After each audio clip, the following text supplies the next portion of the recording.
नमस्कार मित्रांनो, तुमचं स्वागत आहे आपल्या मराठी ट्रेडिंग या यूट्यूब चॅनलमध्ये। तर आज आपण शिकणार आहोत एक खूप सिंपल पण powerful strategy, box trading strategy. या स्ट्रॅटेजीमध्ये आपण प्रीवियस डेचा हाय आणि लो मार्क करतो आणि त्या रेंजमध्ये किंवा त्या रेंजच्या ब्रेकआउटवर ट्रेड घेतो। पण फक्त हाय आणि लो मार्क करणं ही मेन गोष्ट नाहीये।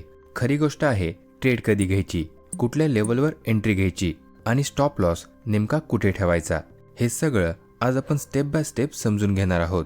म्हणून व्हिडिओ थोडा पण स्किप नका करू, शेवटपर्यंत नक्की बघा, कारण आज जे तुम्ही शिकणार आहात ते तुम्ही डायरेक्टली ट्रेडिंग मध्ये वापरू शकता। चला तर मग वेळ न घालवता सुरू करूया आजच्या आपल्या स्पेशल व्हिडिओला। जसं की आपण सुरुवातीला बघितलं, बॉक्स स्ट्रॅटेजी म्हणजे मार्केटचा एक रेंज जो आपण प्रीवियस डे हाय आणि प्रीवियस डेचा लो वापरून तयार करतो। आता सिंपल भाषेत समजून घेऊया। कालच्या मार्केटचा जो हायेस्ट पॉइंट होता ती लेवल आपल्यासाठी रेजिस्टन्स म्हणून काम करते आणि कालचा जो लोएस्ट पॉइंट होता ती लेवल आपल्यासाठी सपोर्ट म्हणून असते। आता या दोन्ही लेवल्स आपण चार्टवर मार्क करून जॉईन केल्या तर आपल्याला एक रेंज म्हणजेच बॉक्स भेटतो आणि याच बॉक्सच्या आधारावर पुढची ट्रेड घ्यायची असते।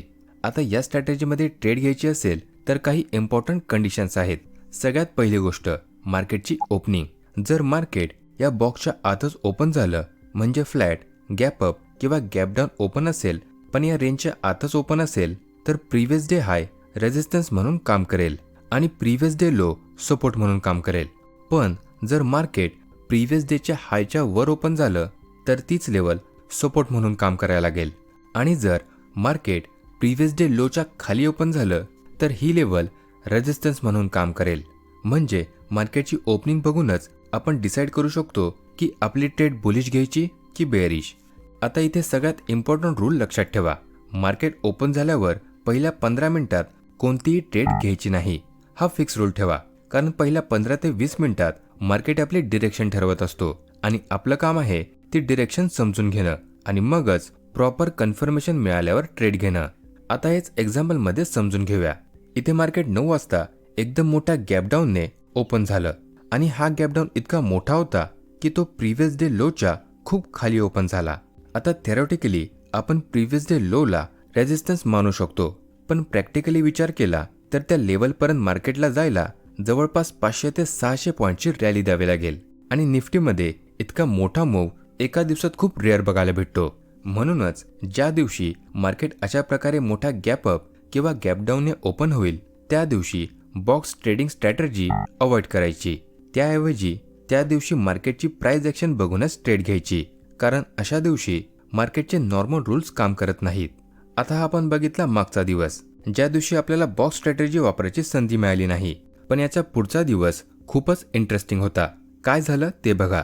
नेक्स्ट डे मार्केट जवळपास 300 पॉईंट्सने गॅप अप ओपन झालं, पण ओपन होताच मार्केटने पहिली स्ट्रॉंग रेड कॅन्डल बनवली। म्हणजेच सुरुवातीला थोडा सेलिंग प्रेशर दिसला, पण त्यानंतर काय झालं, मार्केटने या लेवलवर एकदा नाही तर 2 वेळा सपोर्ट घेतला आणि त्यानंतर मार्केटने एक स्ट्रॉंग अपसाइड मूव्ह दिला। म्हणजेच जो प्रीवियस डे हाय आधी रेजिस्टन्स म्हणून होता तोच नेक्स्ट डे सपोर्ट म्हणून काम करत होता आणि तिथूनच मार्केटने एक छान बुलिश मूव्ह दिला। आता हे सगळं ऑफलाईन चार्टवर ॲनालिसिस करणं खूप सोपं वाटतं, पण खरं चॅलेंज असतं लाईव्ह मार्केट चालू असताना हे स्ट्रक्चर ओळखणं आणि त्यानुसार प्रॉपर ट्रेड घेणं। हे सुरुवातीला थोडं अवघड वाटू शकतं, पण टेन्शन नका घेऊ। जर तुम्ही हे सगळं नीट स्टेप बाय स्टेप समजून घेतलं तर ट्रेड घेणं सुद्धा तेवढंच सोपं होऊन जाईल। आता इथे नीट ऑब्झर्व करा, मार्केट जवळपास 300 पॉईंट्सने गॅप अप ओपन झालं, पण ओपन होताच मार्केटने एक स्ट्रॉंग रेड कॅन्डल बनवली। आता इथे या कॅन्डल मागे 2 मेन रिझन असू शकतात। पहिला, मार्केट गॅप अप ओपन झाल्यामुळे इथे प्रॉफिट बुकिंग सुरू झाली असेल, म्हणून ही कॅन्डल एवढी मोठी रेड दिसते। दुसरा, ही जी लेवल आहे ती कदाचित एक स्ट्रॉंग सेलिंग प्रेशर झोन असू शकते, म्हणून या कॅन्डलचा हाय पॉइंट आणि ही लेवल आपल्यासाठी आजच्या दिवशी एक स्ट्रॉंग रेजिस्टन्स म्हणून काम करू शकते। आता या मोठ्या रेड कॅन्डल नंतर इथे अजून एक इम्पॉर्टंट गोष्ट लक्षात येते, या कॅन्डलचा लो आणि प्रीवियस डे हाय यामधील डिस्टन्स खूप कमी झाली आहे। म्हणजेच मार्केट एका डिसिजन झोनमध्ये आला आहे। म्हणून आपल्यासमोर इथे 2 पॉसिबल सिनारिओज तयार होतात।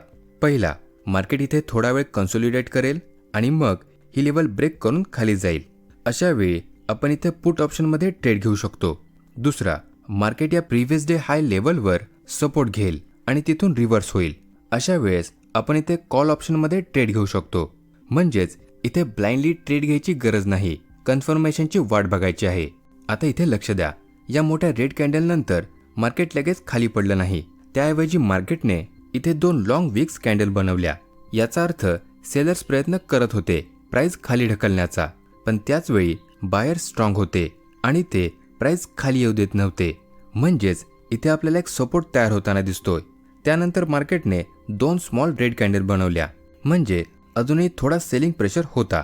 पण नंतर मार्केटने एक स्ट्रॉंग रेड कॅन्डल बनवली आणि इथेच आपल्याला क्लिअर सिग्नल मिळतो की मार्केटने प्रीवियस डे हाय प्रॉपर सपोर्ट म्हणून एक्सेप्ट केला आहे. आता इथे एक गोष्ट क्लिअर होते की मार्केट इथून वर जाऊ शकतो, पण इथे ट्रेडसाठी एंट्री कधी घ्यायची हे तुम्हाला समजणं जास्त गरजेचं आहे. इथे स्मार्ट ट्रेडर लगेच एंट्री घेत नाही, तो एकदा रिटेस्ट किंवा व्हॉल्यूमची वाट बघतो. आता जर या ग्रीन कॅन्डलमध्ये स्ट्रॉंग व्हॉल्यूम असता आणि त्यानंतर अजून एक ग्रीन कॅन्डल बनली असती तर आपण त्या कॅन्डलच्या हायवर कॉल ऑप्शनमध्ये एंट्री घेतली असती. पण इथे तसंच झालं नाही. या मोठ्या ग्रीन कॅन्डलमध्ये तेवढा स्ट्रॉंग व्हॉल्यूम नव्हता आणि त्यानंतर मार्केटने एक रेड कॅन्डल बनवली, म्हणून आपल्याला इथे एंट्री होल्ड करायची होती. त्यानंतर मार्केटने पुन्हा 2 रेड कॅन्डल बनवल्या आणि दुसऱ्या रेड कॅन्डलने पुन्हा प्रीवियस डे हायला टच केलं. आता हा भाग खूप इम्पॉर्टंट आहे. इथे बिगिनर ट्रॅप होतो, कारण छोटे ट्रेडर्स विचार करतात की मार्केट परत त्या लेवलला आलं आहे आणि इथून ते फास्ट खाली जाऊ शकतं आणि हा चान्स मिस नको व्हायला म्हणून ते विदाऊट कन्फर्मेशन पुट ऑप्शनमध्ये एंट्री घेतात आणि हाच सगळ्यात मोठा ट्रॅप असतो. तर इथे स्मार्ट थिंकिंग काय होती, या रेड कॅन्डल नंतरही आपला व्ह्यू चेंज नाही झाला पाहिजे, कारण जर मार्केटला लेवलला ब्रेक करायचं असतं तर यापुढची ही कॅन्डल स्ट्रॉंग रेड बनली असती, ज्यामध्ये व्हॉल्यूमही जास्त असता. मार्केटने प्रीवियस डे हायला जस्ट टच केला आहे. कोणतीही 5 मिनिटाची कॅन्डल या लेवलच्या खाली क्लोज झालेली नाही, म्हणून आपल्याला अजूनही असाच विचार करायचा होता की मार्केट इथून रिव्हर्स जाऊ शकतं आणि मार्केटने पुढची कॅन्डल बनवली एक strong green candle with a decent volume आणि हे होतं आपलं पहिलं छोटंसं कन्फर्मेशन. पण तरीही ही कॅन्डल एंट्री पॉईंट नाही, इथे अजून थोडा वेट करायचा होता. त्यानंतर मार्केटने एक स्ट्रॉंग ग्रीन कॅन्डल बनवली ज्याने हा लेवल ब्रेक केला आणि त्यात स्ट्रॉंग व्हॉल्यूम देखील होता. या कॅन्डलच्या हाय पॉईंटवर आपण कॉल ऑप्शन बाय करू शकतो. स्टॉप लॉस या कॅन्डलचा लो किंवा या स्विंगच्या थोडा खाली असेल आणि टार्गेट आजची रेझिस्टन्स लेवल. लक्षात ठेवा, कोणत्याही ट्रॅपमध्ये अडकू नका. कन्फर्मेशन येऊ द्या मगच ट्रेड घ्या. इथे एक ॲग्रेसिव्ह ट्रेड सेटअप सुद्धा होता या ग्रीन कॅन्डलच्या हाय पॉईंटवर. ॲडव्हान्स ट्रेडर्स इथे आपली पोझिशन घेतात. त्यांचा स्टॉप लॉस प्रीवियस डे हायच्या थोडा खाली असतो, पण ही ट्रेड थोडी रिस्की होती कारण प्रॉपर कन्फर्मेशन हा स्विंग ब्रेक झाल्यावरतीच होतं, म्हणून बिगिनरसाठी ही एंट्री थोडी रिस्की होती. आता पुढच्या दिवशी काय झालं, नेक्स्ट डे म्हणजे 11 तारखेला मार्केटने एक खूप छान अपॉर्च्युनिटी दिली. मार्केट प्रीवियस डे हायच्या आत ओपन झाला आणि सुरुवातीला एक नॉर्मल लोअर वीक कॅन्डल बनवली, म्हणजे बायर्स थोडे ॲक्टिव्ह होते. त्यानंतर एक स्ट्रॉंग रेड कॅन्डल बनवली आणि ही कॅन्डल एक्झॅक्टली प्रीवियस डे हायला टच करून रेझिस्टन्स घेऊन खाली आला. म्हणजे क्लिअर झालं की प्रीवियस डे हाय आता रेझिस्टन्स म्हणून काम करत आहे आणि त्यानंतर मार्केटने एक स्ट्रॉंग डाऊनसाइड मूव्ह दिला. आता या दिवशी ट्रेड ऑपॉर्च्युनिटी कुठे होती? सगळ्यात पहिली ऑपॉर्च्युनिटी होती प्रीवियस डे हाय जवळ.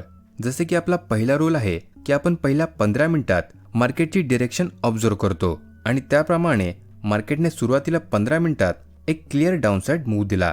आता आयडियली काय व्हायला हवं होतं की मार्केट पुन्हा एकदा त्या प्रीवियस डे हायला रिटेस्ट करायला आलं पाहिजे होतं. तिथे एक आपल्याला संधी मिळाली असती पुट ऑप्शनमध्ये एंट्री घ्यायची, पण मार्केटने तसं केलं नाही. मार्केटने एक स्ट्रॉंग डाऊनसाइड मूव्ह कंटिन्यू केला, म्हणून हा पूर्ण दिवस पेशन्सचा होता. जर तुम्ही इथे या रेड कॅन्डलच्या क्लोजवर ट्रेड घेतली असती तर कदाचित तुम्हाला प्रॉफिटही झाला असता, पण यामुळे तुमचा डिसिप्लिन खराब झाला असता, कारण मार्केटची पहिले 15 मिनिटं हे खूप हाय रिस्की असतात.